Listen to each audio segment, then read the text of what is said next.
Namatu Ratanatayasa, homage to the enlightened one, the Buddha, and his teachings, the Dharma, and his community, the Sangha, and the respected Venerable Lumpur Sambun, and welcome you all our Sunday meditation once again. And I was specially asked last week to give a talk on the Kalama Sutta, so that's why I try my best to explain on the Kalama Sutra that what it is about. Well, basically, it's not easy to explain in a certain time, very limited time, what the Kalama Sutra means. But however, it is also very simple to understand that Buddhism is based on the criticism. So without the criticism, we won't be able to understand that what is Buddhism. Even meditation itself is a bit hard to understand without questioning what is it, because we have studied so many books, read so many books on meditation and different varieties of meditation, and different people explain in different ways, even the same tradition, but explain in different ways. So that's why if we don't question what is it, then it will take us in a wrong track. So because of that, always Buddha inspires us to question or put in a doubt. So whenever we have a doubt in the teachings, it doesn't mean that doubt is for the negative, but that doubt should be eliminated as well. So Buddha did not ask us to have a doubt alone, but Buddha also inspired us to find out the solution from that doubt as well.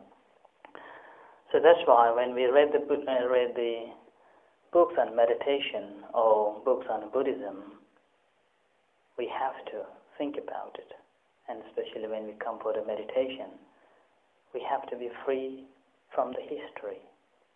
So free from our knowledge, free from what we have read. There will be fantasies if we are taking all the books into our head while we are having a meditation. So we won't be able to concentrate ourselves, or we won't be able to relax ourselves, and we won't be able to see the true nature, what it is. So therefore, this is the simple understanding of what the Kalama Sutra says about it. We are not talking about other religion, and we are not talking about other faiths. We're just talking about within ourselves, within the Buddhism. So that's why, in the same time, it is also asking us, or it is also inspiring us to question what we believe and what we take as our view or perceptions.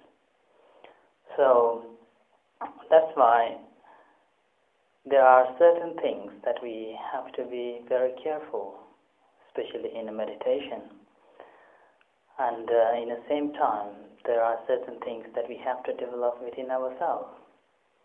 And especially there is one thing in Kalama Sutra, Buddha said that whatever good and benefit for you, take it, and whatever bad, not beneficial, blamable, don't take it. So it is, this sentence is very powerful, and in the same time, it's very dangerous for one who haven't developed their moral or ethical values. Because we can take our own perception, own feeling, own understanding that this is benefit for me, and this is good for me, and because of that, that makes me happiness. So sometimes it's not be good for the society, sometimes it's not good for the other people who's living with us. So that's why it's very dangerous as well. But in the same time, Buddha did not left with that just a sentence to the Kalamas, all the Kalamas, those who were in the Kesaputta village at the time of the Buddha. Buddha asked one after another the ethical questions. especially the 5 precepts. So once Buddha asked one after another on 5 precepts, Buddha puts in different ways that greed, hate, and delusion.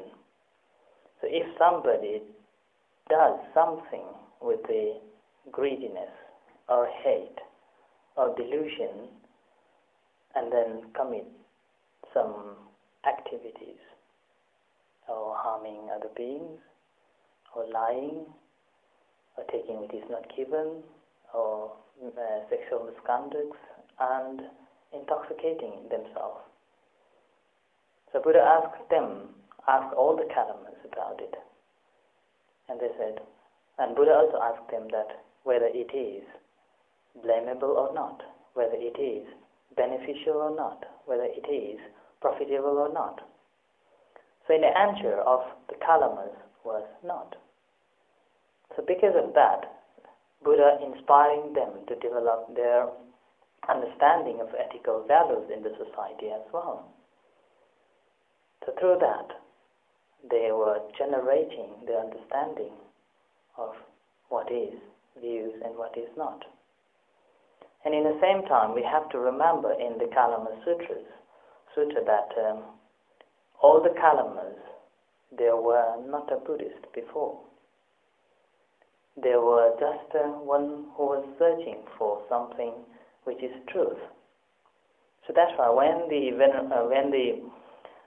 Buddha went to the Kesaputta village, all the Kalamas heard about the Buddha and how good he was, and he was as a truth finder, and he was as the exalted one who can taught to everyone.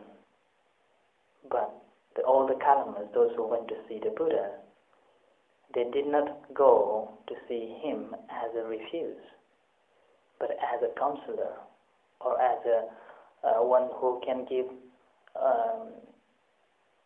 the proper answer to eradicate their confusion, because they were having so many other religious priests teaching about their views, about their wisdoms, about their knowledge, and in the same time they were praising their views, their doctrines. So they were saying about their doctrine is good, their doctrine is perfect, but in the same time others are not. So that's why they were in a big confusion. And in the same time, they went to see the Buddha as just one who could possibly give them a right answer, what they were searching for. So that's why when the Kalamas went to see the Buddha, then the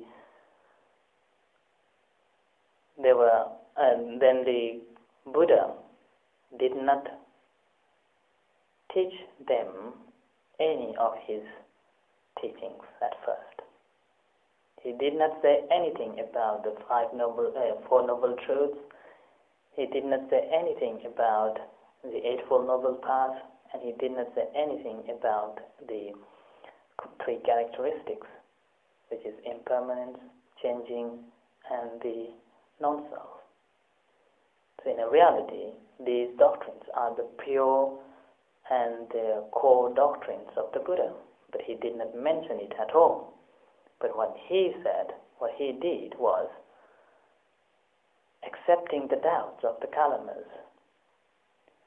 And while he was accepting the doubts of the Kalamas, he mentioned the 10 doubts. So those 10 doubts were, what the Buddha said is,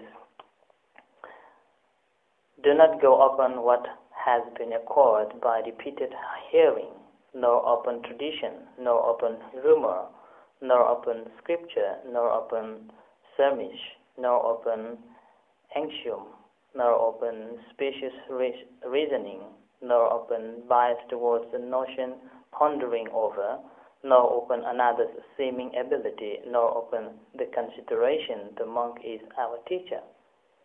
So these 10 doubts, Buddha accepted their doubts, And Buddha also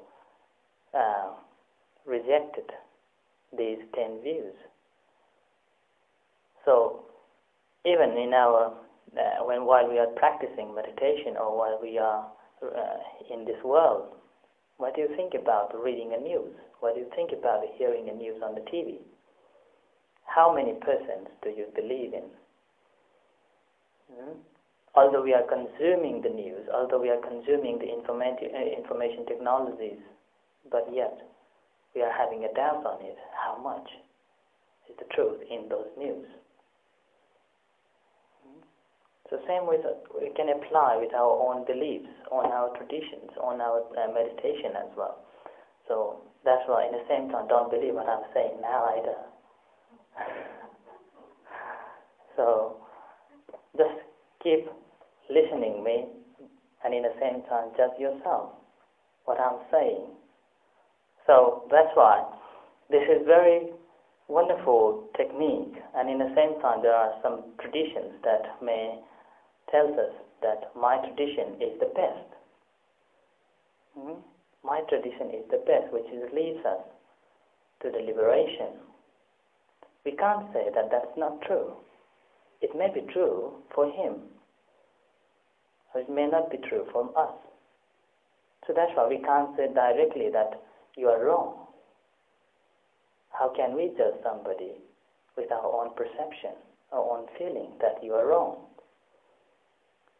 Although we are being a Buddhist and we think that Buddhist doctrine are reasonably truth, logically truth, but don't forget that Buddha also said, don't take logical reasons as a truth. And in the same time, entire world, we can't expect they become a Buddhist. Entire world, we can't expect them to be Christians or Muslims. Nobody can be entirely Buddhist or Christian or Muslims. There will be always different views all the time. But what we can see is the common values. That is greed, hatred, and delusion that we have with us all the time. So that the common values is what Buddha says to develop is the 4 doctrines, which is called the Brahma Vihara. So loving kindness, compassion, sympathetic joy, and equanimity.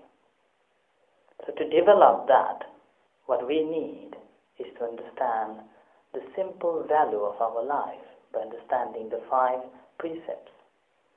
So not killing, not harming any beings, not taking which is not given to us. And the third one, not having any sexual misconduct,